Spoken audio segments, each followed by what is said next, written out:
झंझा को भैंस धोए पे को जाएगा।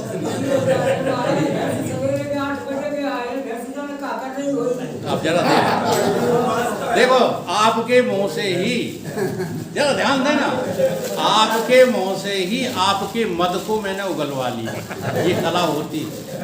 अगर आप शांत होते तो ये बात कहते ही नहीं कि हम सवेरे से यहाँ आए। देखो, संसार को हृदय से निकालना साधारण काम नहीं है। बातें चाहे जितनी कर लो, हृदय में भगवान को रखना साधारण बात नहीं है। बड़े बड़े इसमें डूब जाते हैं। इसीलिए मैंने जो है सोरठा निकाल के आपको समझाया। जे राखे रघुवीर ते उबरे ते ही काल में। ये बात और है कि जिस काल में तुम्हारे हृदय में परमात्मा तत्व है, उस काल में ये संसार है ही नहीं, कर क्या लेगा? क्या कर लेगा? लेकिन जिस काल में संसार है, उस काल में तुम्हारे हृदय में रघुवीर हो ही नहीं सकते। वाणी से चाहे जितना सीताराम चिल्लाओ, चाहे जितना चिल्लाओ। आई कुछ बात समझ में? इस पर जो है हम आपको एक दृष्टांत सुनाते हैं। और इतने गजब का दृष्टांत, कहाँ जा रहे हो? और नीचे कोई है नहीं, वहाँ कुत्ता घुस जाएगा। अरे कुत्ता गई जो है तेल लेने, यार तुम्हारी बात थी, तुम ही भाग गए। इसी का नाम प्रपंच है। क्या है कि बैठी वो कुत्ता भी तो तुम्हारा ही है यार। अब क्या हुआ? एक काल था जिस समय मुगलों का राज्य था। उस मुगल राज्य में औरंगजेब का शासन आ चुका था। औरंगजेब के शासन काल में एक बहुत सिद्ध फकीर हुए जिनका नाम था सरमद फकीर। सूफी फकीर थे, उन्हीं में के थे, हिंदुओं में नहीं थे। हाँ, तो उनका बड़ा ही जो है वहाँ प्रभाव था। लेकिन जो मौलवी और इमाम पंडे होते हैं ना, ये अच्छे संत से, जी हाँ, हम और की क्या कहें, हमसे जो है तमाम इस भिंड क्षेत्र के संत, ये भगवा वाले जलते हैं, ईर्षा करते हैं।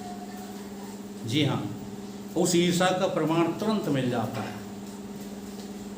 क्यों करते हो ईर्षा? तुम भगवा पहनकर पूजनीय हो गए क्या? कोई भगवा पहन के पूजनीय थोड़ी हो जाता है। पूजनीय तो सारे ब्रह्मांड में एक ही है, और वो है चेतन, शुद्ध चेतन तत्व आत्मा। और जिसके हृदय में आत्मा प्रकट हो जाती है ना, उसे वस्त्र दिखाना नहीं पड़ते। उसकी तो सारी ब्रह्मांड, जड़ चेतन, जग जीव जे सकल उसकी पूजा में लग जाते हैं। एक दिन ऐसा ही हुआ, हमसे किसी ने कहा केदारनाथ चल रहे हो, तीर्थ चल रहे हो, इन बातों का लोग बुरा मान जाते हैं। तो मैंने ये कह दिया, केदारनाथ, चित्रकूट सब मेरे दर्शन को रोज आते हैं। अब ये बात जो है भले उन्हें बुरी लगी हो, लेकिन बड़ी मार्केटी है। चित्रकूट निस दिन बसत प्रभु सिय लखन समेत, राम नाम जप जाप कहें तुलसी अभिमत एक। सारी बातें रामचरितमानस में हैं, परंतु आज रामचरितमानस पढ़ने वालों ने रामचरितमानस को बदनाम कर दिया, क्योंकि अर्थ के अनर्थ करने में लगे पड़े। वेदांत की पक्की से पक्की बात को भी कर्मकांड में घसीटने में लगे पड़े। चित्रकूट भाग भाग के जा रहे हैं, वहाँ कहाँ धरे राम? वहाँ तो तुम्हारे पास पैसा हो खर्च करने के लिए तो घूम फिर आओ, वो बात अलग है। राम फाम नहीं मिलेंगे वहाँ। राम तो तुम्हारे हृदय में विराजमान है, और अपने हृदय की तरफ चलना सीखो। जब हृदय की तरफ आप चलोगे तो फिर ये घर परिवार, घर गृहस्थी, ये सब शून्य नजर आने लगता है। रहते हुए देखते हुए भी नहीं दिखता। बहुत प्रमाण है ऐसे। आप चले जा रहे हैं साइकिल पर या मोटरसाइकिल पे, बगल से आदमी निकल गया, देख पाया? क्यों नहीं देख पाया?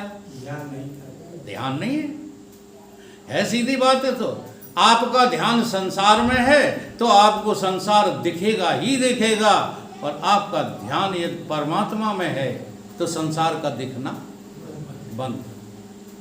हमारे गुरुदेव ने प्रवचन किया, युग बोले कि मैं वो त्रिकालदर्शी हूं, हम वो त्रिकालदर्शी हूं जो तीनों कालों की खबर रखता हूं। एक डोकरी चली आई माता जी की जैसी, जो माता जी बैठी हैं हमारे, ये कौन सुन लेते जिस वो पहुंच जाएंगे पूछने के लिए। वो डोकरी कहने लगी, महाराज जी हमारा लड़का खो गया है, हाँ, और हमने अभी सुना कि आप सर्वज्ञ हो, आप त्रिकालदर्शी हो। अब महाराज जी मुस्कुराने और कहा कि सुना तो तूने मुझे ठीक, लेकिन तूने मेरी बात नहीं सुनी, अपनी सुनी। सर्वज्ञ का अर्थ माता जी ये नहीं जो तुमने लगाया है, सर्वज्ञ का अर्थ ये है, त्रिकालदर्शी का अर्थ ये है कि जो त्रिकालदर्शी हो जाता है, जो सर्वज्ञ हो जाता है, उसे तीनों काल दिखना बंद हो जाते हैं। दिखना शुरू नहीं हो जाते, शुरू तो अभी हैं, आप भूत देख रहे हो, वर्तमान देख रहे हो, भविष्य देख रहे हो, फिर क्या हो जाता है, दिखना बंद हो जाता है। तो जिसे सब कुछ दिखना बंद हो जाता है, जिसका सब जानना कचड़े में चला जाता है, उसको सर्वज्ञ कहते हैं। उसका नाम क्या है, सर्वज्ञ। इसलिए लड़का बेटियन का हमें क्या पता है, नहीं आज पता, हम कैसे बताएं। तो ऐसे सिद्ध पुरुष सरमद फकीर के बारे में जब उस औरंगजेब के कान भरे गए, तो राजा लोग कान के तो कच्चे होते ही हैं, उन्होंने तुरंत जो है सरमद फकीर के लिए फरमान जारी कर दिया और कहा कि फकीर महाराज आपको जुम्मे के दिन आके यहाँ नमाज पढ़नी। जब उन्होंने जो है उनका फरमानदारी वो पढ़ा तो चले आए। हाँ, अब जैसे हमें आप बुलाते हो कहीं भी बुला लो, हाँ, फिर उसके बाद हमारे साथ धोखा करो आप या हमारा अपमान करो तो वो हमें कोई फर्क नहीं पड़ता, उससे कर दो। जब वहाँ पहुँचे तो उनसे कहा गया कि आज आपको सबके साथ नमाज पढ़ना है। इमाम ने जो है नमाज शुरू की। जैसे ही इमाम शुरू होता है, इनके यहाँ नियम है, पहले इमाम नमाज शुरू करता है। इमाम जैसे ही शुरू हुआ तैसे ही सारी जनता जो है घुटनों पर टिक गई। औरंगजेब बादशाह भी घुटनों पर टिक गया, लेकिन सूफी फकीर जो है ज्यों का त्यों मुस्कुराता रहा, खड़ा रहा, उसने घुटने नहीं टेके। और बीच में ही चिल्ला चिल्ला कर कह के आया, और इमाम, जो इमाम पढ़ता है ना नवाज, तेरा खुदा सरमद फकीर के पैरों के तले दबा पड़ा है।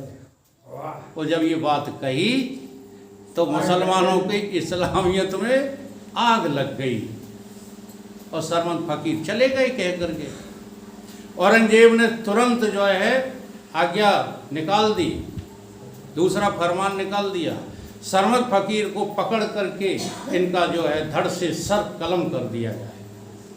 आज्ञा का पालन होगा ही, तुरंत धड़ से सिर अलग कर दिया गया।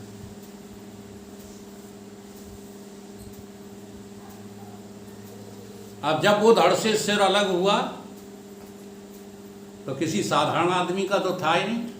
इसलिए आप यहाँ इस जगह रुक करके हम आप लोगों को एक नसीहत देते हैं कि कभी भी भगवत रास्ते पर चलने वाले व्यक्ति को सताना नहीं। वो कुछ नहीं कहेगा, लेकिन तुम्हारा सुपड़ा साफ हो जाएगा। इसलिए भगवत रास्ते पर जो लोग चल रहे हैं, हाँ, वो दादा नहीं होते, वो कोई खतरनाक नहीं होते, लेकिन उनके अंदर जो है ईश्वर विद्यमान रहता है। हृदय से अर्जुन तिष्ठति। तो सरमद फकीर का सर लुढ़क करके चला, और जैसे ही उसने स्पीड पकड़ी सिर ने, तो दूसरे सूफी फकीर वहाँ खड़े थे, वो हाथ जोड़ के खड़े हो गए। सरमद फकीर के सर से प्रार्थना करने लगे कि महाराज दया करो, दया करो। अगर आपका सिर कहीं जमुना जी में चला गया तो आज प्रलय हो जाएगी, आगरा डूब जाएगा। हाँ, कायनात जो है बिगड़ जाएगी, सब कुछ नष्ट भ्रष्ट हो जाएगा, जाने कितने निर्दोष लोगों की जो है जानें चली जाएंगी। महाराज दया करो। तो सिर रुक गया, सिर रुक गया। ये चमत्कार सबने देखा। अब उस समय हुआ होगा नहीं हुआ होगा, हमें उस चमत्कार से कोई लेना देना नहीं है। हम यहाँ जो बात बताने जा रहे हैं उसको समझने की कोशिश करना। औरंगजेब को तुरंत जो है समझ में बात आई कि कुछ न कुछ गड़बड़ तो है, वरना ये चमत्कार कैसे हुआ, कटा हुआ सर कैसे रुक गया। वो भी इस बात के निवेदन पर कि प्रलय हो जाएगी, जमुना जो है उफान पर आ जाएंगी, अगर एक कतरा भी खून का सरमद फकीर का चला गया जमुना में। तो औरंगजेब जो है महान विद्वानों को बुलाता है, पूछता है। तो सब तो कनफरा होते नहीं हैं, सब चमचे नहीं होते। चमचे जानते किसको कहते हैं? जो डेगची में पड़ा रहे, जो डेगची में खलबलाता रहे उसको चमचा कहते हैं। नेताओं के ज़्यादा मिलते हैं, साधुओं के तो कम मिलते हैं। हाँ, इनका ज़्यादा जो है संख्या देखना तो नेताओं के यहाँ आपको देखने को मिल जाएगी। तो सब कनफरा नहीं होते, कुछ समझदार भी होते हैं। तो उन समझदार लोगों में से किसी एक मंत्री ने कहा कि महाराज एक मेरी मंत्रणा है, उसे जरा स्वीकार करो। आप उस वाक्य पर ध्यान दो जो सरमद फकीर ने नवाज के समय कहा था, उसमें कुछ वाक्य में रहस्य छिपा हुआ है। क्या कहा था? इमाम तेरा खुदा मेरे कदमों के नीचे दबा पड़ा है। तो जहाँ सरमद फकीर खड़े थे वहाँ जाकर जरा खोदो तो आखिर बात क्या कही है उन्होंने। हाँ? जब वहाँ की खुदाई करवाई गई तो उसमें जो है अपार खजाना निकल पड़ा। तेरा खुदा, किसका? इमाम का खुदा। इमाम का खुदा कौन है? पैसा। इमाम का खुदा वो चेतन तत्व तो नहीं है। होश में आ जाओ। दुई के एक संग होए भुआलू, हंसो ठिठाओ फुलाओ। तुम्हारे दिमाग में, तुम्हारे हृदय में संसार है तो भगवान की बातें करना बेईमानी है, ईमानदारी नहीं है।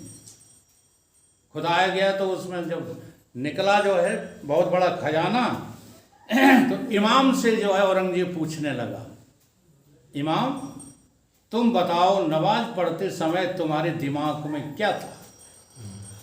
तो इमाम ने कहा, गुस्ताखी माफ हुजूर, मैं सही सही बोलूँगा।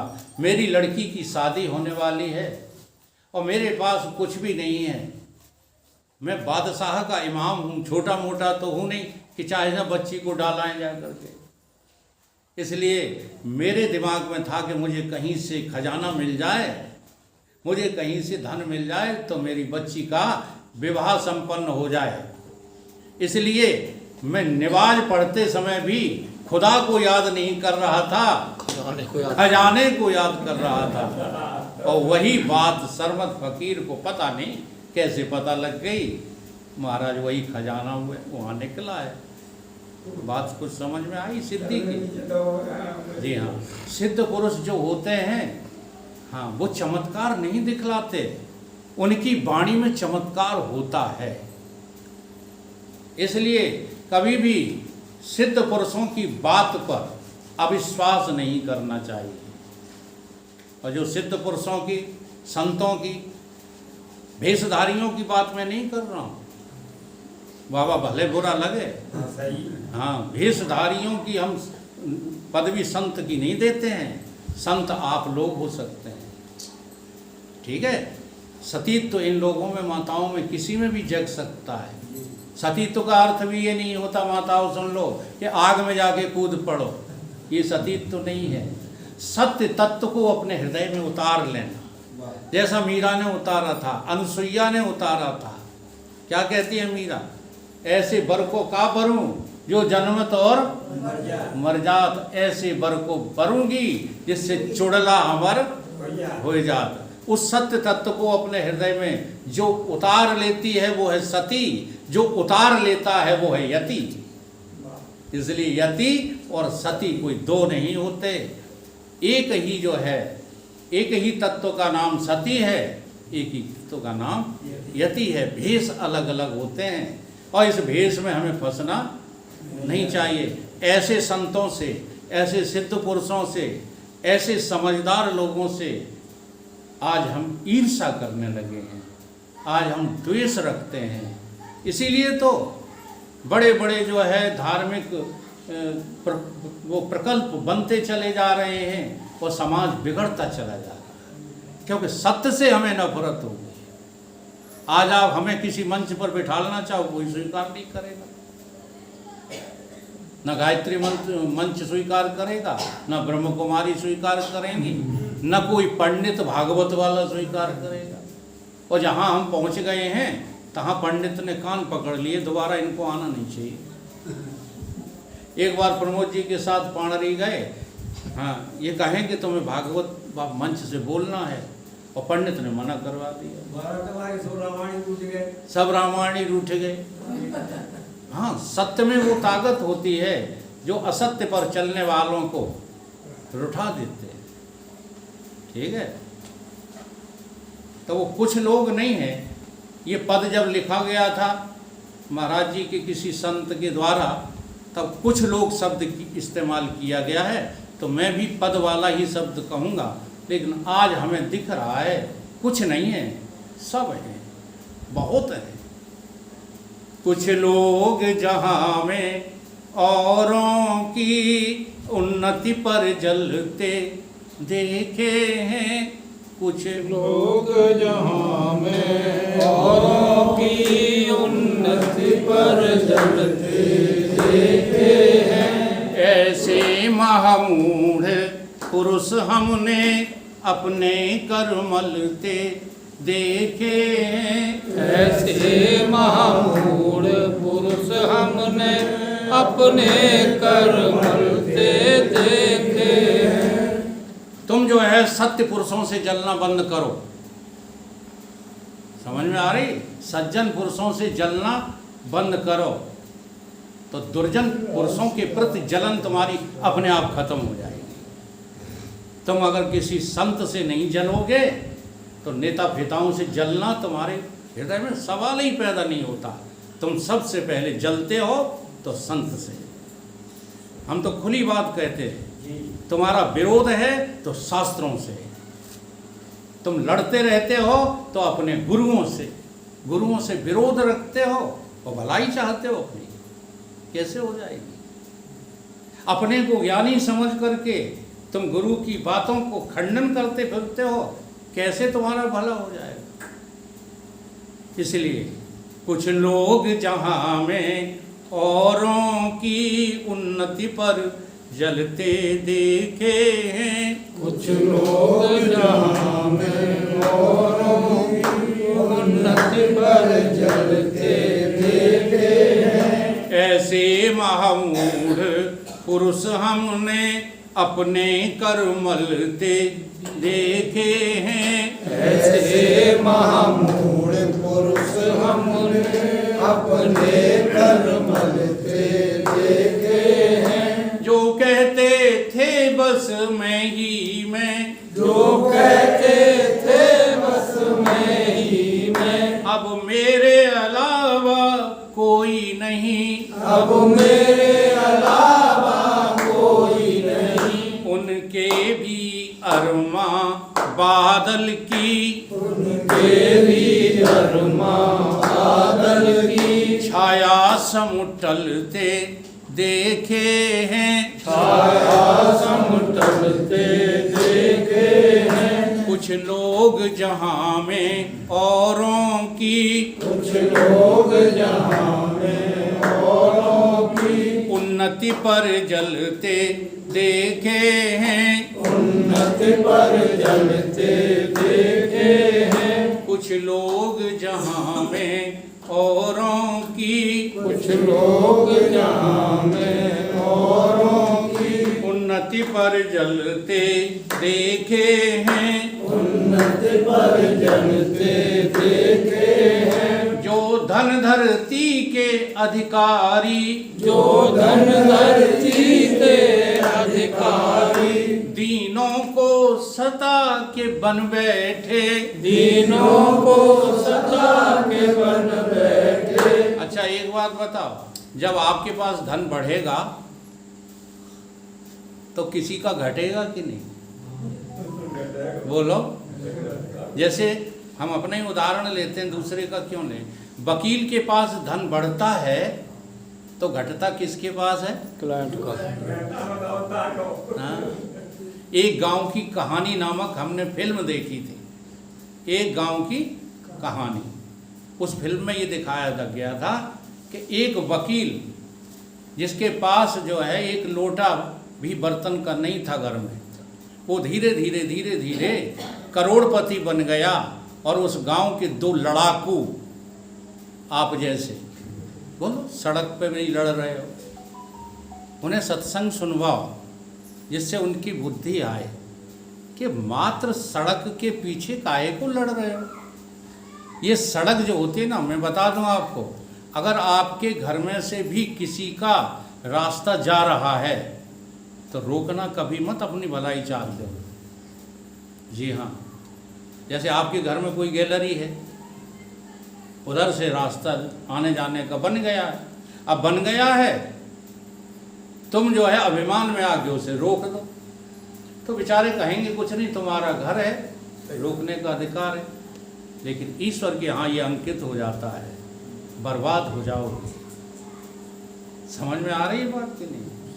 तो जितना धन बढ़ रहा है धनवानों के पास, और देखो इस बात को, शास्त्र को ही, सम्मति को सब लोग पढ़ते हैं, बोलते हैं, काम वही करने में लगे पड़े। हाँ, सब धनवान बनना चाहते हैं, निर्धन कोई रहना ही नहीं चाहता। और कबीर बाबा ने तो ऐसी बात कह दी है, धनवंता नहीं कोई, यह जग कबीरा निर्धना, और धनवंता नहीं कोई। वो धनवंता तह जानिए, जापे चेतन धन, आत्म धन, राम धन। अब पता ही नहीं चल रहा है कि धनवान किसको कहते हैं। केवल बात है, केवल बातों से काम नहीं चलेगा। तुम्हारे पास जो है अगर आत्मचिंतन है, अगर राम के नाम का जाप है, राम के रास्ते पर चलने की विधा है, तो आपसे बड़ा धनवान कोई है? आप क्यों किसी को धनवान देखते रहते हो और गरीब बने रहते हो? जो धन धरती के अधिकारी, जो धन धरती के अधिकारी, दीनों को सता के बन बैठे, दीनों को सता के बन बैठे।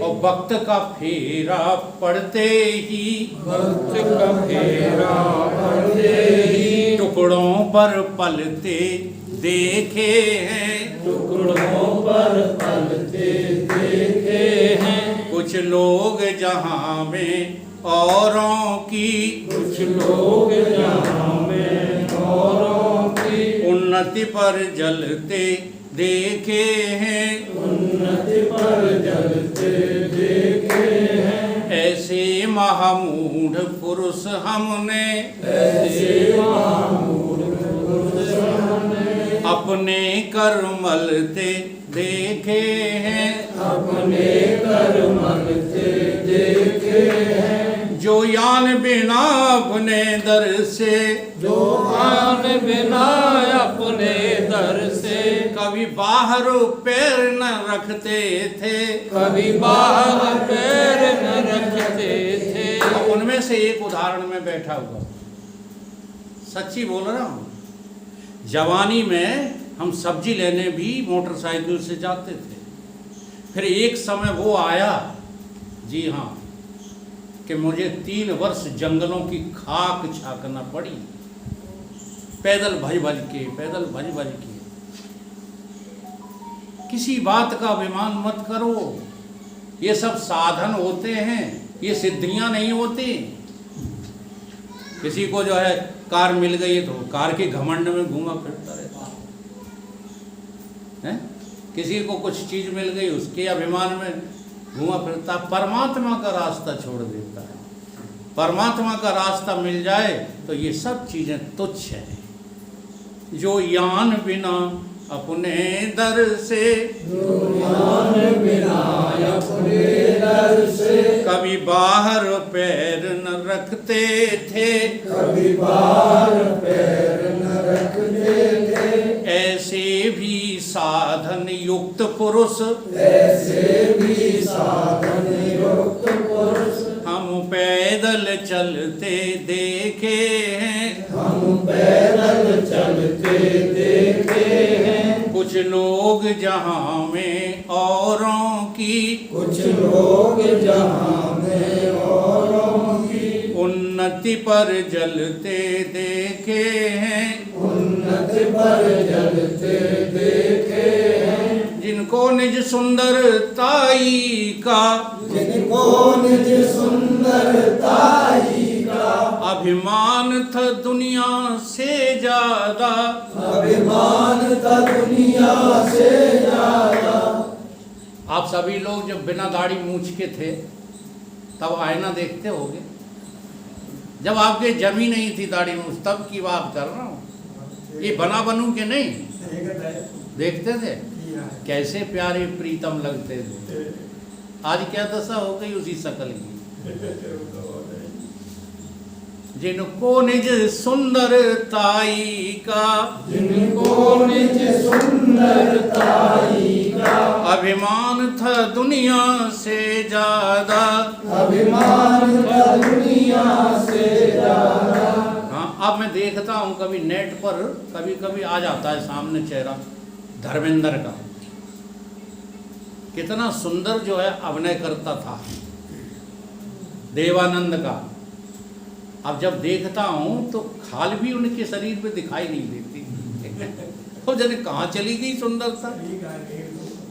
जिनको निज सुंदरताई का, जिनको निज सुंदरताई का अभिमान था दुनिया से ज्यादा, अभिमान था दुनिया से ज्यादा। उनके भी रूप कुरूप हुए, उनके भी रूप कुरूप हुए। नरदेव बदलते देखे हैं, नरदेव बदलते देखे हैं। कुछ लोग जहाँ में औरों की, कुछ लोग जहाँ में औरों की उन्नति पर जलते देखे हैं। उन्नति पर जलते देखे हैं। ऐसे महामूढ़ पुरुष हमने, ऐसे महामूढ़ पुरुष हमने अपने करमलते देखे हैं। अपने करमलते देखे हैं। इसलिए आज के सत्संग का सार केवल इतना ही है कि हम अपने वेद से, शास्त्र से, अपने संतों से, सज्जन पुरुषों से, योग्य पुरुषों से ईर्ष्या न करें, विरोधाभास न रखें, बल्कि उनकी शरण में रहकर कुछ सीखने की कोशिश करें। सीखना अंतकाल तक होता रहता है। हमारे युग पुरुष जी आज भी कहते हैं कि हम लोगों से आज भी कुछ न कुछ सीखते रहते हैं, और जो सीखने की भावना बना लेते हैं ना, उनके यहाँ से हृदय से अभिमान चला जाता है, और जो केवल सिखाने भर के लिए योग्य बन जाते हैं उनका पतन होके ही रहेगा। बोलिए सद्गुरुदेव।